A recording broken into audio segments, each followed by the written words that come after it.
다음 주제로 넘어가겠습니다. 국민의힘도 정말 여러 의혹에 둘러싸여 있습니다. 특히 명태균 씨 관련이거든요. 명태균 씨 그리고 김영선 전 의원이 결국은 일단 정치자금법 위반 혐의로 구속 수감이 됐습니다. 돈을 줬다라고 알려졌던 예비 후보들은 이 방어권 차원에서 불구속이 됐단 말이에요. 이 두 사람의 구속 역시나 이 수사를 위해서겠죠. 증거인멸 이런 이야기가 있던데요. 명태균 씨하고 김영선 씨를 구속시킨 것은 일단은 입을 막으려고.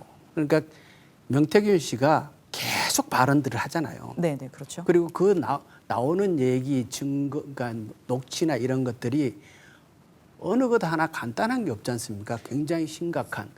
그러니까 대통령이 김영선한테 해줘라, 공천 줘라, 라고 내가 그랬다라는 육성이 그냥 나온 거잖아요. 근데 지금 들리는 얘기는 그보다 훨씬 더한 육성들이 나올 가능성들이 계속 제기되고 있는 상황에서 저는 검찰에서 일단 명태균의 입을 막아놓고 대화를 시도하는 그럴 수밖에 없는 상황이었다 이렇게 봅니다. 뭐 검찰이 물론 뭐 명태균을 빨리 가둬넣어서 더 이상 목소리를 못 내게 함부로 이야기를 못 하게 뭐 입을 막기 위해서 했다 뭐 말씀하시는데 약간 뭐 그런 부분도 없잖아 있습니다. 그런데 어쨌든 이게 증거인멸이든 도주 우려 뭐 이런 것 이전에 이게 사안이 심각하기도 하고 또 당연히 지금 명태균이나 김영선 의원 같은 경우에는 증거인멸이나 아마 그 명태균은 특히 도주의 우려가 있을 수 있죠. 뭐 그래 되면 이게 수사가 엉망이 될 수 있으니까 빨리 구속을 해서 이 사안에 대한 최소한의 어떤 법적인 위배 사항이 있는 여론조사든 공천의 대가인지 여부, 돈을 왜 줬는지, 그리고 관계된 사람이 누구인지, 어쩌면 또 그게 더 심스러우면 국민의힘 지난 공천 과정의 이 어떤 특정 사안에 대해서는 검찰이 한번 살펴보려고 그럴 거예요. 중요한 것은 검찰도 신경을 바짝 써야 될 것입니다. 아마 이것도 자신들의 명예가 걸리는 것이고 대통령을 100% 옹호한다 아니면 뭐 국민의힘을 옹호한다는 입장에서 이 수사를 한다면은 또 다른 불씨가 될 수 있겠죠. 그렇다면 지금 뭐 여러 녹취가 나오고 의혹이 제기가 되고 뭐 결국 다 얽혀 있는 게 거론이 되는 게 윤석열 대통령이랑 김건희 여사란 말이에요. 검찰의 수사가 그럼 윤석열 대통령 부부를 향할 것 같습니까? 제가 보기에는 그 여론과 여러 정황적인 팩트 그러니까 사실관계가 불가피하게 나오면은 뭐 이루어질 수 있겠죠. 그런데 어쨌든 우리가 야당에 주장하듯이 문제가 나올 때마다 뭐 대통령 연구인이나 대통령의 서면 조사를 뭐 이게 어떻게 해서 하기가 힘들지 않습니까? 아마 시간을 좀 두고 어떤 그 여론의 형성이 어느 방향으로 가느냐에 따라서 그게 결정이 되지 않겠나 싶습니다. 어쨌든 검찰도 이 부분을 굉장히 그야말로 순수하게 형사사건으로만 바라보기 힘든 측면이 있다 이렇게 생각합니다. 여론조사 조작 혐의가 사실상 드러나지 않습니까? 그리고 공천에 관련해서 대통령의 부당한 개입 혐의도 드러날 뿐만 아니라 돈이 오고 간 정황까지 또 드러나고 있지 않습니까? 네. 그리고 창원 산단과 관련해서 명태균이라는 아무런 위임받은 권력이 없는 사람이 구체적으로 개입한 증거들이 나오고 있기 때문에 이 부분은 매우 심각하고 위중한 사안으로 봐야 된다고 보고 있고요. 원칙적으로 그 수사 대상에 있어서 지위 고하를 막론하면 안 되는 것이다.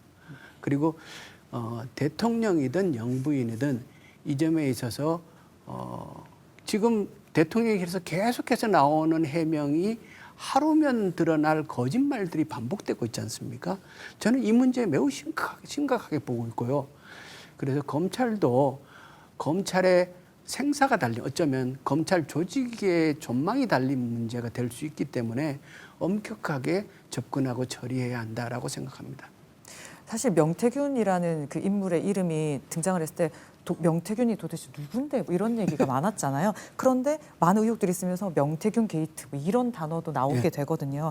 2016년에 최순실 게이트를 떠올린다 이런 얘기도 있는데요.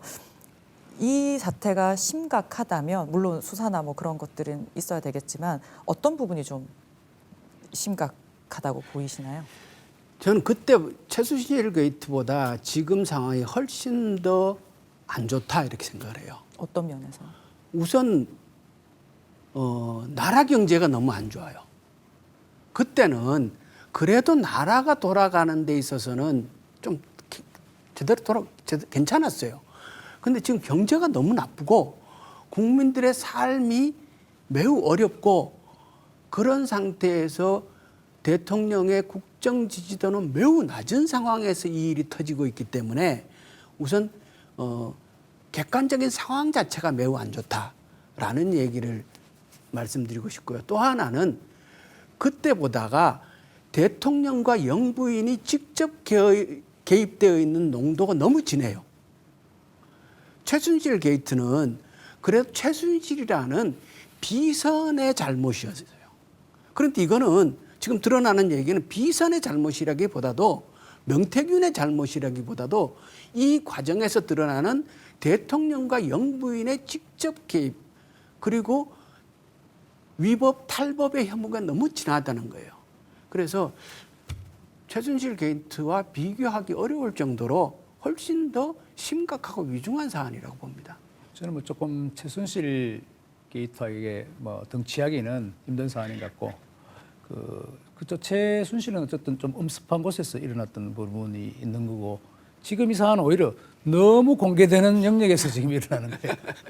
그래서 감출 수도 없을 것 같고 네. 녹취가 그렇게 많다는데 다만 이제 우리 국민 여러분들이 조금은 아셔야 될 게 아마 한국 정치의 진면목이 조금 약간 드러난다고 봅니다. 왜냐하면은 뭐 각종 정치 브로커라 그러는데 컨설턴트를 이 뭐라고 자임해서 선거 사무소에 뭐 캠프에 가는 것이 뭐 사실 여야 가릴 것이 엄청나요. 많고 그런 사람들이 활동을 많이 하고 명태균은 거기서 아마 발군의 실력을 발휘했겠죠. 그리고 또 여론조사라는 부분도 우리가 저도 뭐 이렇게 그 편집을 하고 할 때 보면은 그냥 아무나 가서 여론조사를 막 가져오는데 그 실어주면 되는 게 아니에요. 자기들 유리한 거. 그러니까 이 부분도 아직 우리가 우리 정치권에서 여론조사의 엄격성, 그 신뢰성 이런 부분을 좀 우리가 더 숙지를 하고 교묘하게 그걸 생각해봐야 될 것 같다는 생각이 많이 듭니다.